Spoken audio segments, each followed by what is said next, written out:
오늘 우리에게 주신 하나님의 말씀은 신약성경 요한복음 13장입니다. 요한복음 13장 34절에서 35절의 말씀입니다. 신약성경 171쪽에 있습니다.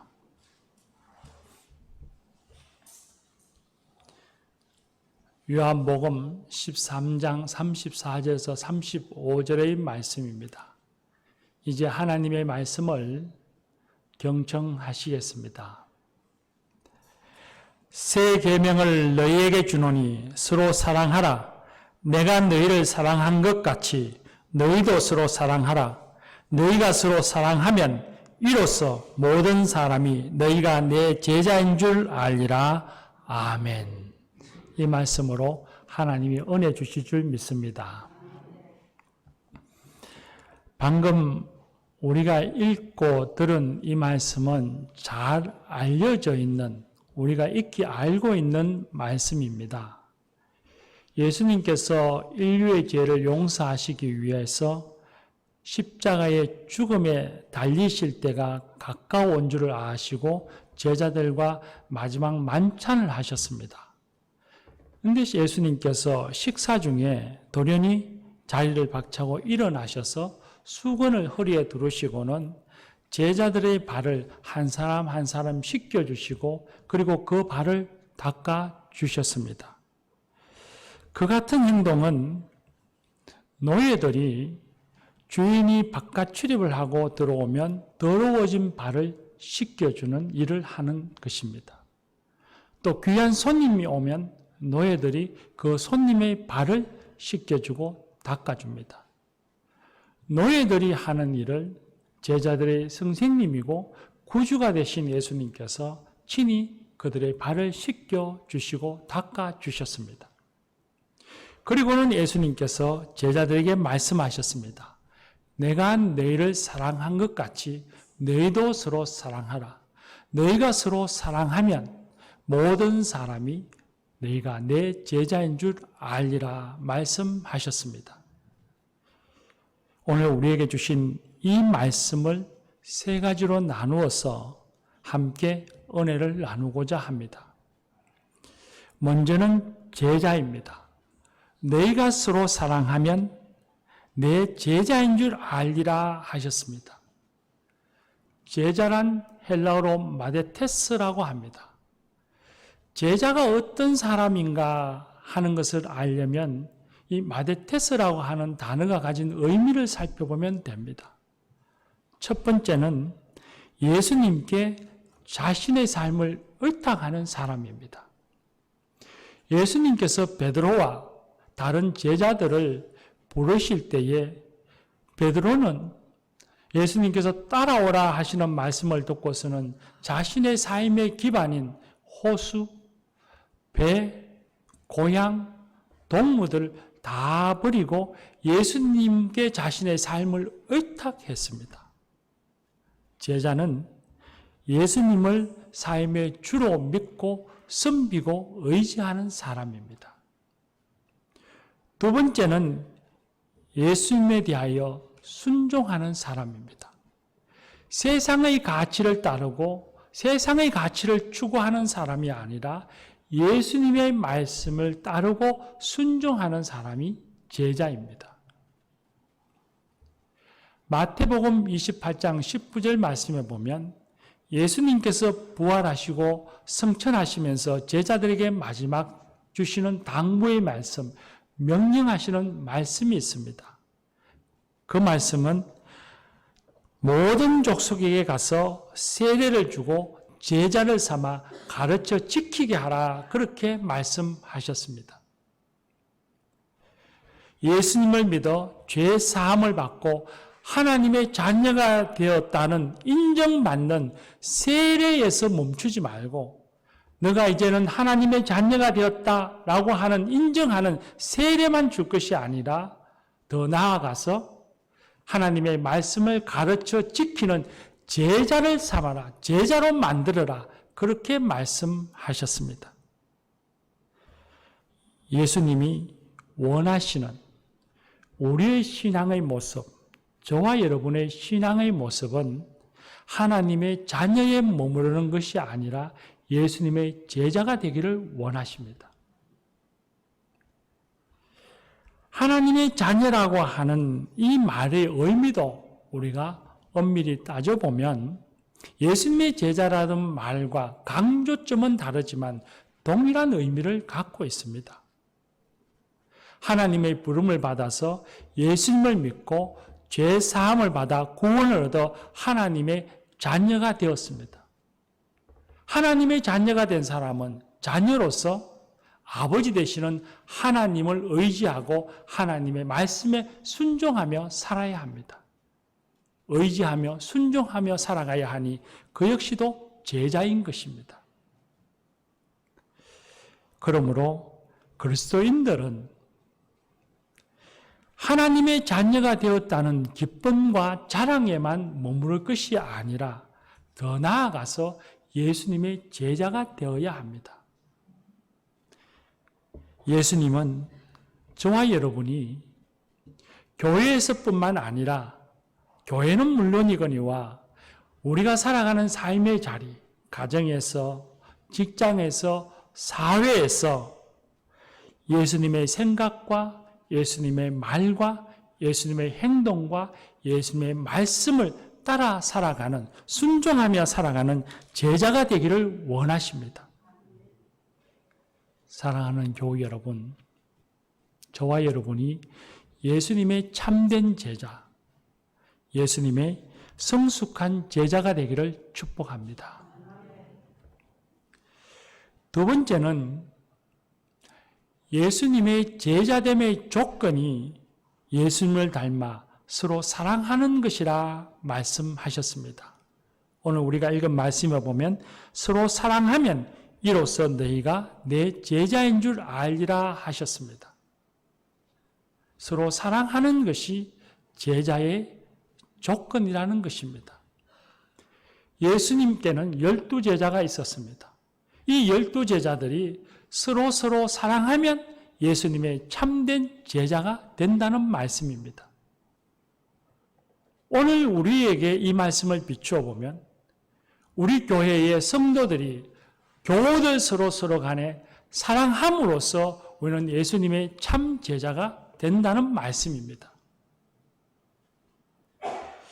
아무리 열심히 기도하고 열심히 예배를 드리고 헌금하고 봉사하고 직분을 받은 사람이라 할지라도 교우를 사랑하지 않는다면 그를 제자라 말할 수 없다는 것입니다.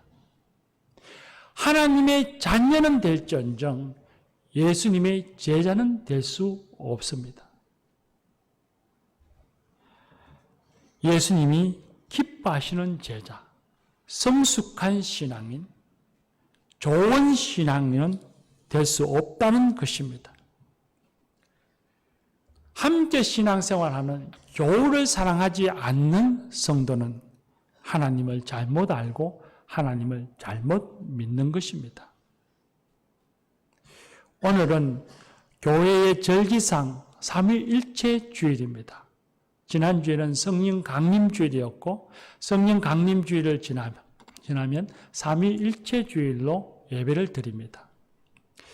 기독교는, 교회는 삼위일체 하나님을 믿고 고백합니다.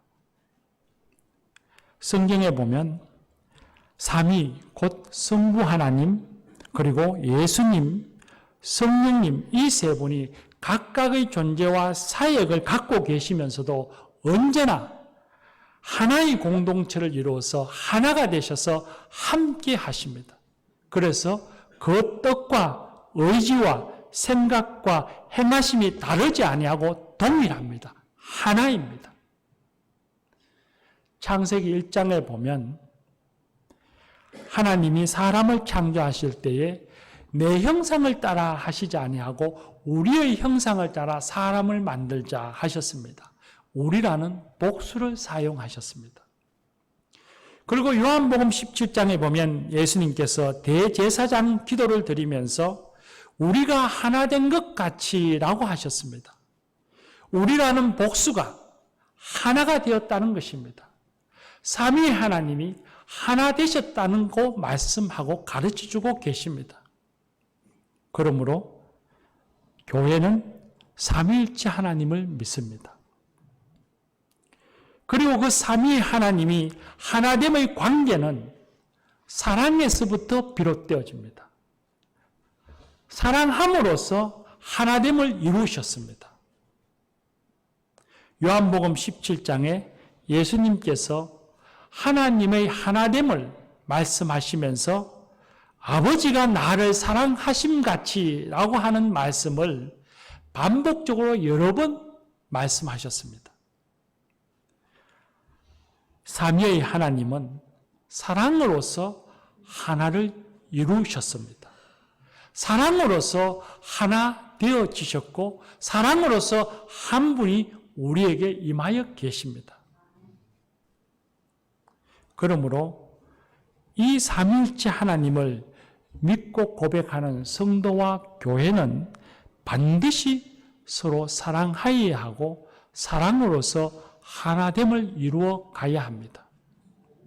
만약 사랑하지 않는다면 하나 될 수가 없고 사랑하지 않고 하나 되지 못한다면 그가 고백하고 믿는다고 하는 그 신앙의 고백의 진실성을 우리는 다시 살펴보아야만 합니다. 그리고 삼위일체 하나님을 믿는다고 말하면서도 사랑하지 않고 하나됨을 이루어가지 못하는 성도는 아직도 여전히 영에 속한 사람이 아니라 육에 속한 사람이요 성숙한 신앙인이 아니라 어린아이와 같은 신앙인입니다. 아무리 신앙의 연륜이 있어서 오랫동안 예수를 믿고 교회를 다녔다 할지라도 아무리 직분을 갖고 있다 할지라도 그에게 사랑이 없다면 아직도 어린아이와 같은 성도입니다. 성경에 나오는 고린도 교회는 매우 영적인 교회였습니다. 성령님의 은사가 많은 교회였고 영적으로 풍성한 교회였습니다. 그러나 그들은 겸손히 서로를 세워주고 인정해주지 않고 서로 자기가 잘났다고 뽐내면서 분파를 만들어서 다투었습니다. 그들이 그렇게 어떤 이는 바울파, 어떤 이는 아볼로파, 어떤 이는 베드로파 그러면서 분파를 만들어 다투는 소식을 로마 감옥에서 들은 바울 사도가 얼마나 놀라고 당황했던지 자신이 세례를 많이 주지 않은 것이 다행이라고 말했습니다. 그리고는 고린도전서 3장에 말씀하시기를 시기하고 미워하고 다투는 고린도 교인들을 영에 속한 자가 아니요 육신에 속한 자요 아직도 어린아이라 밥을 먹기를 감당하지 못하리니 내가 죽을 먹여야 하겠노라 하면서 그들의 잘못됨과 부족함을 책망하셨습니다. 그리고서는 고린도 교회를 향해 말씀하시기를 분쟁이 없이 같은 마음과 같은 뜻으로 온전히 합하라. 하나가 되라. 사랑으로 하나가 되라고 가르쳤습니다. 말씀하셨습니다.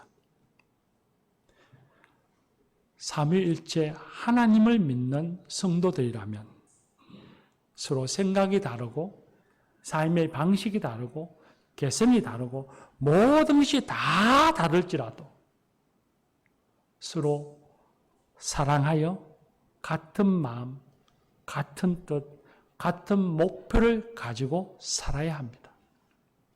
사랑으로 하나를 이루며 살아가야 합니다. 그것이 주님의 참된 제자의 모습이고 주님이 기뻐하시는 참된 교회의 모습입니다. 만약에 사랑하지 않는다면 그래야 하나됨이 이루어지지 않고 미워하고 시기하고 다툰다면 하나됨을 이루지 못한다면 그 교회 공동체에 감히 살아계신 하나님이 임하여 계신다고 말할 수 없을지도 모릅니다. 사랑하는 교우 여러분, 저와 여러분이 우리가 서로 사랑하여 하나됨을 이루어 가십시다. 우리 교회가 교우들이 서로 사랑하여 주님이 기뻐하시는 참된 교회를 세워 가십시다.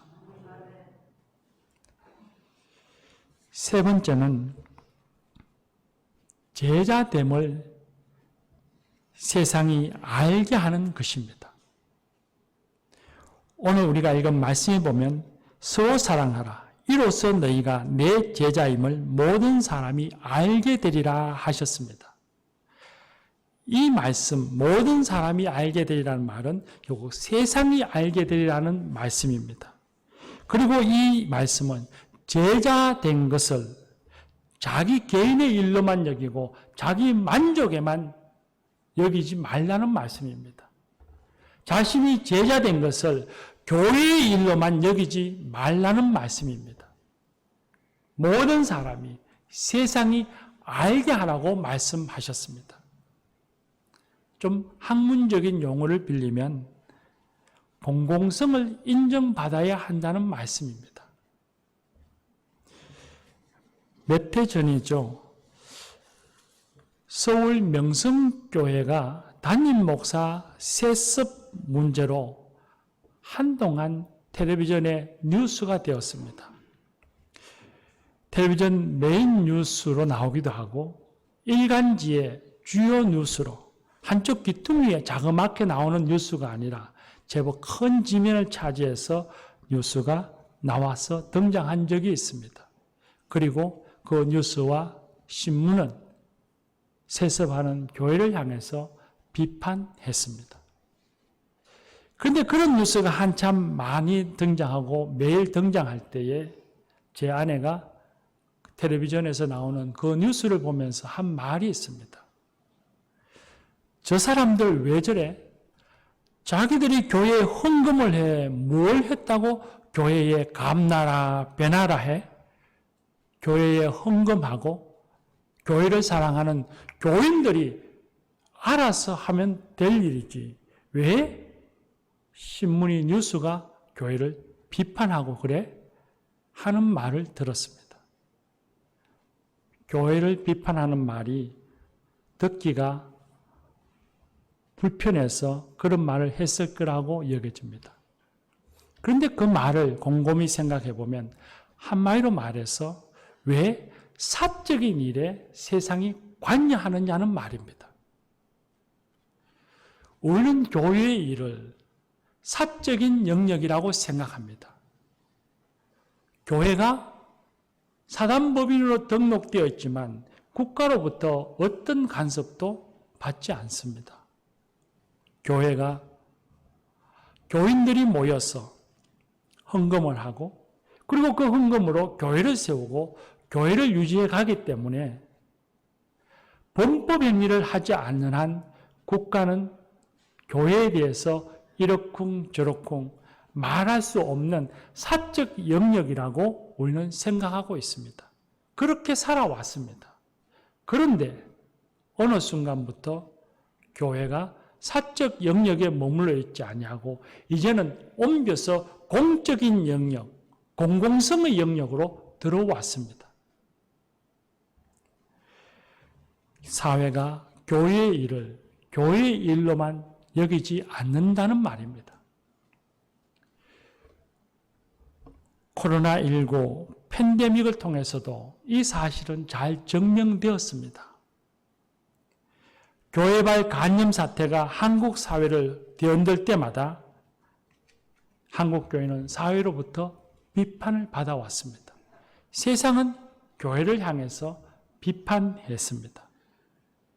한국 교회가 사적인 기관이지만 사적 영역에 속하는 것 같지만 이제는 공적 영역을 갖게 되었음을 확인해 주었습니다. 사적 기관이지만 각 지역에 뿌리를 내리고 있는 그 지역의 구성원이라고 하는 것을 절실히 깨닫게 되었습니다. 이 일은 나쁜 것이 아닙니다. 이를 이런 공공성을 인정받고 회복해야만 교회가 사회의 규범적인 가치와 비전에 대해서 말을 할 수 있고 공적인 의견을 낼 수 있고 그리고 이 사회를, 이 세상을 개선해 나가고 계도해 나가는 기능을 수행할 수 있습니다. 그렇게 공공성이 인정받고 공공성이 회복되어져서 공적인 영역의 말을 할 때에 이 사회는 교회의 말에 귀를 기울입니다. 교회가 공공성을 인정받아서 세상의 형태와 가치에 대하여 의견을 내어서 잘못을 지탄할 수도 있고 그리고 앞으로 나아가야 할 방향을 제시해 줄 수도 있습니다. 그럴 때에 교회가 이 세상을 하나님이 보시기에 아름다운 세상으로 만들어가는 일에 제 역할을 할 수 있는 것입니다. 오늘 우리가 읽은 말씀, 예수님이 우리에게 제자됨을 모든 사람이 알게 되리라 하시는 이 말씀은 교회와 성도들이 세상에서 공공성을 인정받아 세상에 선한 영향력을 끼치고 이 세상을 변화시켜 나가야 한다는 말씀입니다. 공공성을 인정받기 위해서 우리의 제자됨을 세상에 알게 하기 위해서 세상에 선한 영향력을 끼치기 위해서는 나아가야 할 첫 걸음, 첫 과제는 서로 사랑하는 것입니다. 교인들이 교우들 간에 교회가 서로 사랑하는 것입니다. 세상에 하나님의 뜻을 선언하고 전하고 가르치고 제시하기 위한 시작은 거창한 것에서부터 시작되어지는 것이 아닙니다. 그 숭고한 일의 시작은 성도들이 서로 사랑하는 것에서부터 시작되어집니다. 교인들이 서로 사랑하지 않고 미워하고 불신하고 다투고 분열한다면 세상은 교회의 말에 귀를 기울이지 않을 것입니다. 누구도 교회의 행동에 대해서 관심 가지지도 않을 것입니다. 사랑하는 교회 여러분, 주님이 기뻐하시는 제자가 되는 것도 사랑함에서부터 출발합니다. 우리가 사회에서 공공성을 인정받고 세상에 선한 영향력을 끼치는 것도 서로 사랑하는 것에서부터 시작되어집니다. 교우들이 서로 사랑하는 것, 교회가 사랑으로 하나 되는 것이 얼마나 중요한 일인가를 우리는 깊이 깨달아야만 합니다. 좋으면 하고, 싫으면 안 하고, 어떤 상황에서는 하고, 어떤 상황에서는 안 하고, 할 수 있는 그런 문제가 아니라는 겁니다. 교회는 삼위일체 하나님을 믿는 성도는 반드시 서로 사랑해야만 합니다. 교우들 간에 서로 사랑하는 것이 얼마나 중요하였으면 예수님께서 식사하는 중에 일어나서 제자들에게 발을 씻기시는 본을 보여주셨겠습니까? 제자들 간에는 서열이 없었습니다. 밖에 나갔다가 안에 들어오면서 발이 더러워져 있으니 서로가 발을 씻겨주면 될 일이었습니다. 그런데 그들은 서로 자기 잘됨을 뽐내고 은근히 경쟁하고 시기해서 아무도 발을 씻겨주는 사람이 없었습니다. 그 은근한 경쟁으로 인해 시기함으로 정결을 포기해버리는 제자들의 모습을 보시고서 예수님이 얼마나 안타까우셨으면 식사하는 중에 일어나서 수건을 허리에 두르시고 제자들의 발을 한 사람 한 사람 시켜주셨겠습니까? 사랑하는 교우 여러분, 예수님께서는 우리를 위해 자신의 생명을 내어 십자가에서 고통받고 죽기까지 우리를 사랑하셨습니다. 우리를 그토록 사랑하신 예수님께서 멀리 계시지 않습니다. 성령님을 통해 우리 안에 계십니다. 내 안에 계시는 예수님께 한탄스러운 모습, 죄송한 모습, 부끄러운 모습을 보여주지 않는 우리가 되십시다. 교우들 간에 서로 사랑하여 인정하고 세워주고 돕고 섬김으로써 주님을 기쁘시게 하고 세상을 변화시켜 나가는 저와 여러분 우리 교회가 되십시다. 기도합시다.